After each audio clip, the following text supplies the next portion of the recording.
Right to speech में जिस तरह से अंकुश लग रहा है और आप बोलते हैं और कुछ आहत होने वाली बातें तो नहीं होती हैं, जो भी है आपकी वक्तव्य में सत्य होता है, उसका कोई इलाज नहीं है, सत्य है, वो सत्य बातें आप बोलते हैं। फिर भी कहीं किसी कोने में आपको डर नहीं लगता है कि जेल भेज दें? उतारी जा रही है, डर भी मैं ही रहा हूँ। ये कानून है, कुछ मर्यादा तो होगी, देश इंसानियत तो जिंदा होगी। हाँ, डर लगता है जिस तरह से घटनाक्रम हो रहे हैं। हाँ। लेकिन डर के रहेंगे तो आजादी नहीं मिलेगी। जो डर गया वो डर के आगे जीत है। डर के आगे जीत है। तो ऐसा करते हैं, एक AK-47 के लिए जो अप्लाई कर लेते हैं। AK-47 तो हमारे तो कलम है, हमारे पास तो वही AK-47 है ना। कलम की ताकत ज्यादा है। पाचन तंत्र है ना, वो बहुत मजबूत है। आप पचा लेंगे उसको। हाँ, बिल्कुल ठीक है। और आप दूसरों को वो पाचन करने की जो है टिप्स भी देंगे, मुझे विश्वास है जी। देखिए ना, मैं सच कहूँ तो फिर मेरे ऊपर अगर कुछ होगा तो चलिए बताओ कि आप मेरी जमानत के लिए कुछ प्रयास करोगे नहीं करोगे? बिल्कुल करेंगे, पक्का। मैं बहुत बड़ा बोलने वाला हूँ। हाँ। बोलो। हाँ, बोलिए। बिल्कुल। देखिए, जो हमारे देखो, जो हमारे गॉड जिनको हम मानते हैं ना, आप चाहे मर्यादा रामचंद्र, क्या है, धनुष बाण, हनुमान, शिव जी त्रिशूल, और जो जिसको ना इंद्र कहते हैं ना, वो बड़ा है, वो कुछ कहते हैं उसको चक्र, वो भी मारने का है। काली महंकाली जो भी कहते हो ना, हथियारों से लैस हैं, हथियारों से रस है ना, और वो भी 4-4 5-5। कोई ऐसा बता दो जिसके हाथ में हथियार नहीं है, हथियारों से लैस थे। लेकिन हम हमेशा डरे हुए थे, हमें तो डर लगता था भैया, वेपन से डर लगता था। और लेकिन अब कोई चारा नहीं था, बहुत माना है हमने, बहुत पूजा हमने। लेकिन हमने जब हमको ज्ञात हुआ कि भाई तलवार से, त्रिशूल से हमेशा खून बहता है, तो हमको जब बाबा साहब नाम के व्यक्ति का पता चला कि जिन्होंने कलम की शक्ति से जो है पूरे देश को बदलने का प्रयास किया जी, तो हमने कहा यार इन बच्चों के हाथ में जो ये धनुष बाण तलवार चला रहे हैं कि उन्हें कलम पकड़ाई जाए। बिल्कुल। तो जो पेन ऑफ पावर है ना, कलम की शक्ति जो है ना, पावर ऑफ पेन जो है, वही विश्व पर जो है चला रही है। हाँ।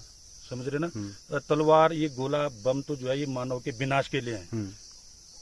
तो तब वो कंसेप्ट हमने आया, तो हमने एक अपना आइडियल पुरुष के रूप में, महापुरुष के रूप में जब हमने डॉक्टर बाबा साहब अम्बेडकर को जानना शुरू किया, तो उनको मानना भी शुरू किया। जैसे ही हमको उनके बारे में पता चला ना, हम टूट पड़े। हम कैसे टूट पड़े? अपनाने के लिए टूट पड़े।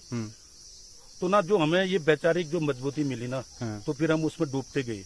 हमने खोजा, और पहले तो हमने उनके सिर्फ जो उनकी प्रारंभिक जो उनकी लाइफ थी ना, जो झेला उन्हें स्कूल से, जिस तरह से उनको अलग बैठाया जाता था, ये दिखाया हमने उस अम्बेडकर लीला में। जब हमने पूरा बाबा साहिब का जीवन परिचय जब दिखाया था, तो शायद उस भीम लीला में कोई ऐसी महिला, बच्चा, कोई ऐसा बुजुर्ग नहीं होगा शायद जिसके आंखों में आंसू नहीं आए होंगे।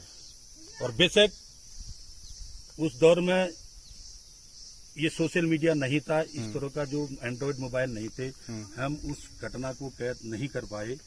और उसमें जो पूरा डायरेक्शन का जो पूरा जिम्मा था वो आपके हाथ में था, क्योंकि आपके पास उस समय जो है लेखन का, बोलने की जो कला थी वो तो बचपन से थी जी। तो आप लोगों ने पूरी इसमें स्क्रिप्ट लिखी, और लगातार 3 साल तक जो है अम्बेडकर लीला उस क्षेत्र में मनाई गई। और मैं ये भी मानता हूँ कि भारत के इतिहास में, इस देश के इतिहास में, मैं समझता हूँ वो फर्स्ट या सेकंड भीम लीला होगी उस टाइम पे, क्योंकि 90s के दशक में, 91 या 90 की बात है ये, तो वो हमने भीम लीला शुरू की थी। एक अम्बेडकर युवा क्लब बनाया था, जो एक रजिस्टर्ड सोसाइटी थी। क्यों?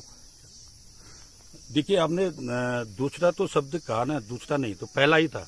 हाँ। बेशक देखिए, बाबा साहब की जयंतियां मनाई जाती रही होंगी उस दौर में भी, पूरे देश में जगह जगह पर होती होंगी। उससे हम उस समय जो है बिल्कुल अनभिज्ञ थे। हमने कभी शुरुआत अंबेडकर जयंती से नहीं करी, बल्कि डायरेक्ट हमने अंबेडकर लीला से शुरू की। तो वो मेरे ख्याल से ये 100% है कि वो पूरे भारतवर्ष का ये पहला ऐसा एपिसोड था, या पहला ऐसा दृश्य था कि जो अंबेडकर लीला के रूप में मनाया गया। वो भी देखिए, उस समय जो है नेहरू युवा क्लब जो है ना, आपको गली गली, मोहल्ले मोहल्ले में मिला करते थे जी। एग्जैक्टली।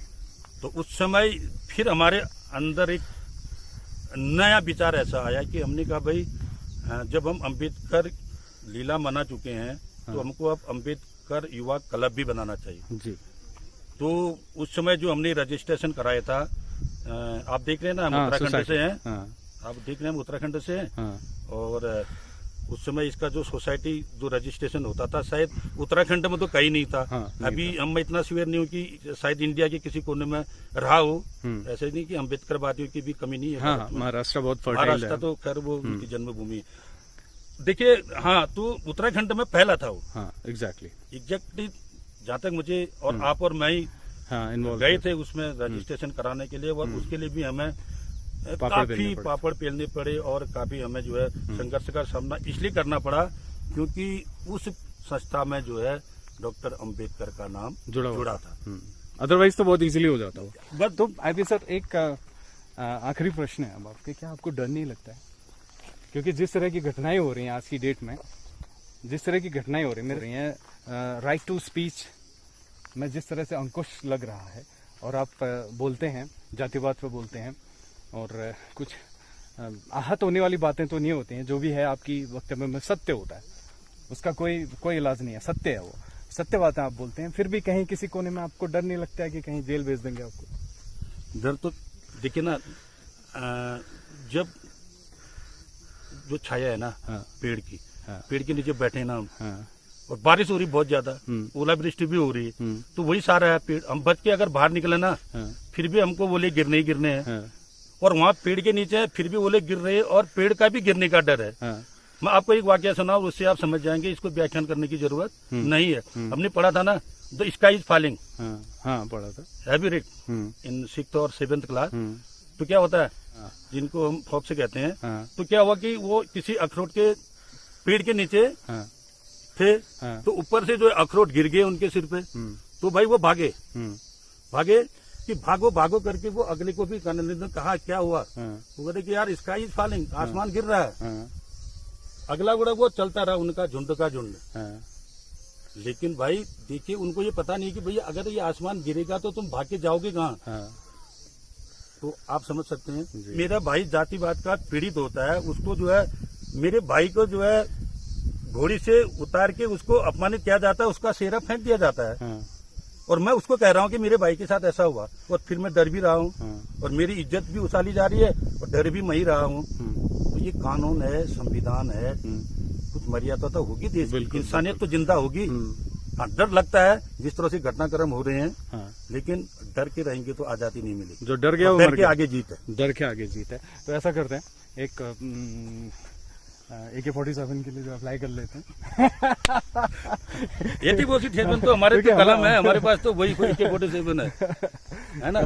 कलम की ताकत ज्यादा इम्पोर्टेंट है, बंदूक करती है, अखबार वो काम करता है, क्योंकि अखबार में भी कलम चलती है, तलवार वो काम नहीं करती है जो काम अखबार कर जाता है। इसलिए पावर ऑफ पेन को समझिए, पावर ऑफ पेन का इनका एक कॉलम भी चलता है। तो thank you very much mister IP human. और आज के लिए मैं इतना ही होस्ट था कि मैं आज मिस्टर IP ह्यूमन का ही इंटरव्यू ले लूँ इनके ही चैनल में। Thank you friends, thanks, bye bye, welcome.